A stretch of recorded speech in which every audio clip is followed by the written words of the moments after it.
Most people with $5,000 saved think they're doing okay. And maybe they are, relative to the 57% of Americans who can't cover a $400 emergency without selling something or going into debt. But better than most and actually building something are two completely different games. And right now, with that $5,000 sitting wherever it's sitting, you're probably playing the wrong one. Here's what nobody wants to say out loud. A savings account in 2024 is not a financial strategy. It's a waiting room. You're parking money in a place that feels responsible while inflation quietly taxes you at 3 to 4% a year. And your account earns just enough interest to make you feel like you're doing something. You're not losing dramatically, you're losing slowly. And slow losses are the most dangerous kind because they don't trigger the alarm. So let's talk about what actually happens when you have $5,000 and you do nothing with it. At 4% inflation, that $5,000 has the purchasing power of roughly $4,100 in 5 years. You didn't spend it, you didn't gamble it, you just left it alone, and it quietly shrank. That's the cost of inaction, not risk. Inaction. Now, here's where most people's thinking breaks down. They hear this and assume the answer is to invest immediately. Get it into the market. Start compounding. Don't wait. And that logic sounds right until you look at the other side of the balance sheet. What's your interest rate on that credit card? Because the average APR right now is sitting above 21%. If you're carrying a $3,000 balance at 21% while also putting $3,000 into an S&P 500 index fund expecting 8 to 10% annual returns, the math is embarrassingly clear. You're paying out 21% and collecting 8 to 10%. You are net negative every single month. The market doesn't know you have credit card debt. It doesn't care. It'll return what it returns, and that return will never, in the short or medium term, outpace what high interest debt is costing you. This is the first real decision with $5,000. Before you touch a brokerage account, before you look at ETFs or Bitcoin or anything else, you have to be honest about what you owe and at what rate. Debt at 6%? Different conversation. Debt at 15, 18, 22%? That's your highest yield investment. Paying it off is a guaranteed return. The market guarantees nothing. Paying off a 20% interest debt guarantees you a 20% return on that money. No volatility, no waiting. Immediate. The second piece of this, and this is where the order of operations starts to matter, is liquidity. Before anything goes into the market, you need a real emergency fund, not $500, not I have a credit card for emergencies, a buffer, 3 months of actual expenses minimum. 6, if your income is freelance, seasonal, or in any way unpredictable. Most people skip this step or half do it because it feels boring. There's no chart to watch, no return to calculate. It just sits there doing nothing except the one thing it actually does, which is prevent you from making terrible decisions under pressure. Here's what happens without it. Market drops 20%. You're also behind on rent, and you sell your investments at a loss to cover the gap. You just locked in the loss, missed the recovery, and paid double.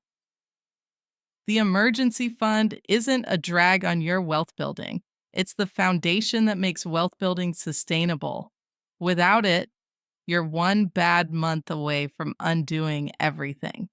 So if you have $5,000 right now, the first honest question is, what does your financial situation actually look like underneath this? Not the idealized version, the real one. Do you have high interest debt? How many months of expenses do you have liquid? What are your monthly fixed costs? because $5,000 means something completely different, depending on whether your baseline is stable or bleeding.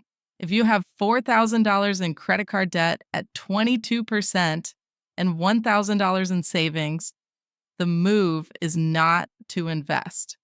The move is to attack that debt as aggressively as your cash flow allows. Get the high interest balances gone. The freedom on the other side of that is not just mathematical, it changes how you think. When you're not servicing debt, your monthly cash flow opens up. You have options. You can redirect that money instead of just surviving on what's left after minimums. If your debt is gone, or if it's low rate debt, the calculation shifts. Now you build the emergency fund first. 3 months of expenses in a high yield savings account, not a standard bank account that pays you 0.01%. Right now, you can find online savings accounts and money market funds paying in the 4 to 5% range. Put the emergency fund there. It's not exciting, but it's liquid and it's not idle. Once that's in place, and only once that's in place, you start building. The reason this order matters is psychological as much as mathematical. When people skip steps, they end up making decisions from a position of fragility. They invest money they actually need, a rough month hits, they pull it out. They pay off debt halfway, feel good, stop. They put everything into one thing because they got excited and didn't have a framework. The sequence isn't arbitrary, it's designed to prevent the most common and expensive mistakes. Now, a lot of content out there tells you to invest immediately as if the advice ends there. Get it in the market, let it compound, trust the process.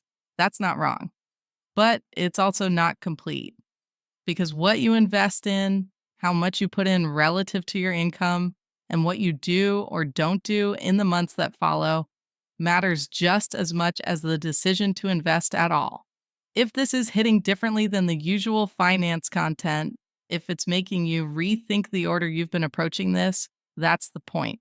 Hit the like, subscribe if you haven't. What comes next is where the actual strategy gets built. Let's say you've got the foundation, debt under control or gone, emergency fund built. Now you have capital to actually deploy. And this is where the decision tree splits in ways most people don't see coming. The conventional advice is open a brokerage account, buy an S&P 500 index fund, automate contributions, don't touch it. And that advice is not wrong. Broad market index funds with low expense ratios have historically outperformed the vast majority of actively managed funds over 15 to 20-year periods. The evidence for this is overwhelming. The S&P 500 over any rolling 20-year window in modern history has been positive. Every single one. That's a meaningful statistic when you're deciding where to put long-term capital. But here's what that advice doesn't tell you. In the early stages of wealth building, your savings rate matters more than your investment returns. Read that again, because it contradicts almost everything sold in financial media. Two people, both starting with $5,000.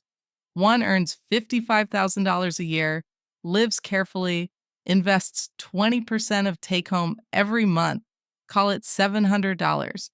The other earns $80,000, feels comfortable, invests 5%, about $280 a month. At a 7% annual return, after 10 years, the first person has built roughly $127,000. The second person has around $60,000. The person earning significantly less with a smaller starting base ends up with more than double because they were deploying capital consistently while the other was optimizing their lifestyle. This is the thing most financial content sidesteps. The gap between what you earn and what you keep is a decision, and it compounds just like money does. Now, the counterintuitive move, the one that actually changes trajectories faster than any market return, is learning to treat your income as an investment problem, not just a survival problem. Every dollar you earn is either going toward your future or someone else's. That framing isn't dramatic, it's just accurate. So here's how this plays out in practice with $5,000 in the market and a contribution habit built. The next question becomes, what are you allocating to and why? Passive index funds handle the baseline, but there's another layer most people either ignore or obsess over incorrectly: individual businesses. Buying individual stocks isn't inherently reckless. What's reckless is buying them without understanding what you own. If you can't explain in 2 sentences what a company does, how it makes money, and why it still exists in 10 years, you don't own a position. You're gambling on a ticker symbol. There's a difference. And the market punishes people who confuse the two. For someone building from $5,000, a reasonable structure might look something like this: the majority in broad market index funds, ETFs that give you exposure to hundreds of companies without the risk concentration of single bets, a smaller allocation to individual companies you genuinely understand in industries you follow or work in, and a portion, small, deliberate, kept liquid for opportunities.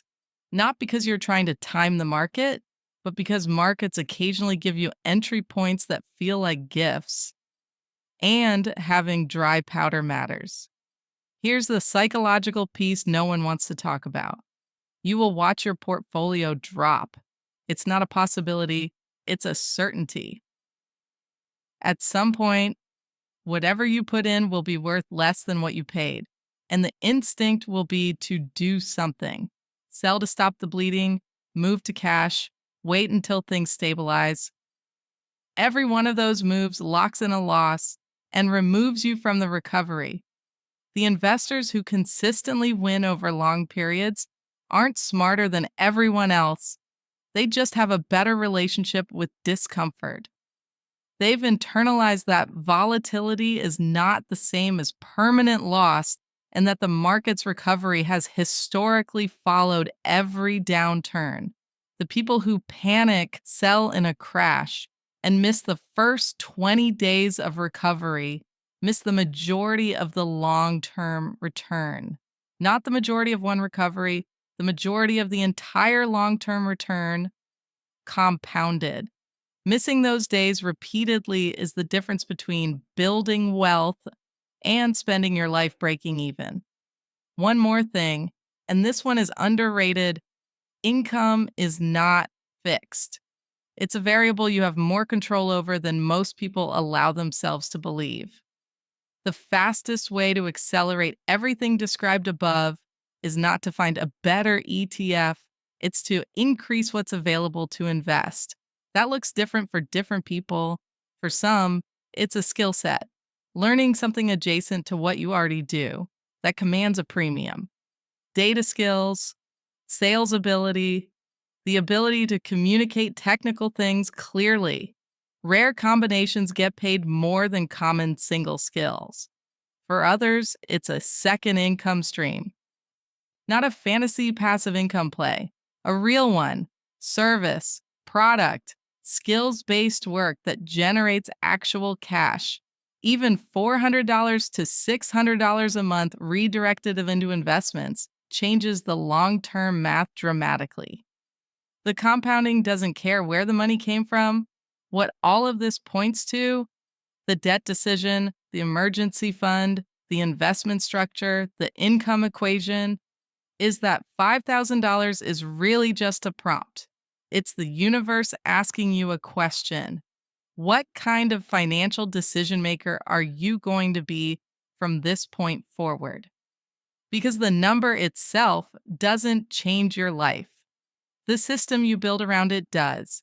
Most people keep waiting for a number that feels big enough to start, $10,000, $50,000, enough to make it feel real. But that's exactly backwards. The habits built at $5,000 scale. The discipline that turns $5,000 into $15,000 is the same discipline that turns $15,000 into $60,000. You don't wait until the number is serious to take it seriously. $5,000 is enough to build an emergency fund that protects you, enough to eliminate the debt that's bleeding you, enough to open a brokerage account, start a contribution habit, and begin the compounding clock. And it is absolutely enough to decide that your money is going to work for you, instead of sitting there slowly losing value while you wait to feel ready. Stop waiting. Set up the account, automate the transfer, make the decision once so you don't have to keep making it.